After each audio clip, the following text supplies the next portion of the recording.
ఒక నిర్మాణం అన్నప్పుడు అది ఏ రకమైన నిర్మాణమైనా కానియండి, దానికి వాస్తు అప్లికేబిలిటీ ఉంటుంది. ఆ ఫామ్ హౌస్ కావచ్చు, దేవాలయం కావచ్చు, కోటలు కావచ్చు, కోనేరులు కావచ్చు, చెరువులు కావచ్చు, ఏదైనా సరే. ఈ శిలా నిర్మాణాలు ఉంటాయి, అవి కూడా కావచ్చు. ఏది కట్టినా సరే దానికి తప్పకుండా వాస్తుకు సంబంధించిన విషయాలు ఉంటాయి.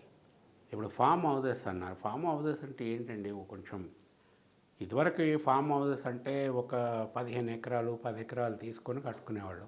ఇప్పుడు ఒక్కొక్క ఎకరం తీసుకొని కూడా ఫామ్ హౌస్లో హాఫ్ ఎకర్లో కూడా ఫామ్ హౌస్లు కట్టేసుకుంటున్నారు.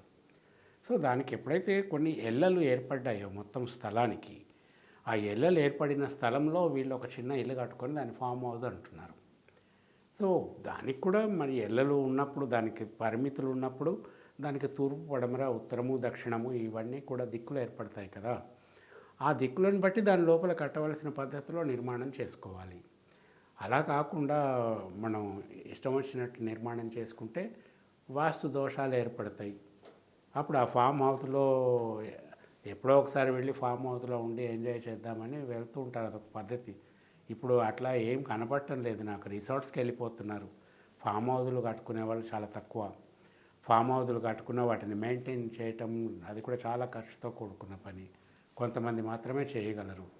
ఆ ఫామ్ హౌస్ కట్టినా కూడా దాన్ని వాస్తు ప్రకారం కట్టుకోకపోతే దాన్ని మెయింటెనెన్స్ చేయటానికి కూడా వీళ్ళకి సమయం దొరకకపోవటం, ఇట్లాంటి వ్యతిరేకమైనటువంటి భావాలు, వ్యతిరేకమైనటువంటి సూచనలు ఎక్కువ కనపడుతూ ఉంటాయి.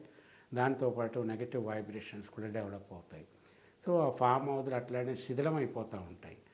ఒకవేళ ఫామ్ హౌస్ కడదాం అనుకుంటే మీరు వెళ్ళండి, వెళ్ళకపోండి, ఏమన్నా చేయండి, కానీ మీ పేరు మీద ఉన్నంత వరకు, మీరు దానికి యజమానిగా ఉన్నంత వరకు దానికి ఇచ్చే ప్రాధాన్యత ఇచ్చి కట్టుకుంటేనే, వాస్తు ప్రకారం కట్టుకుంటేనే దానివల్ల మీకు మంచి ఫలితాలు ఉంటాయి.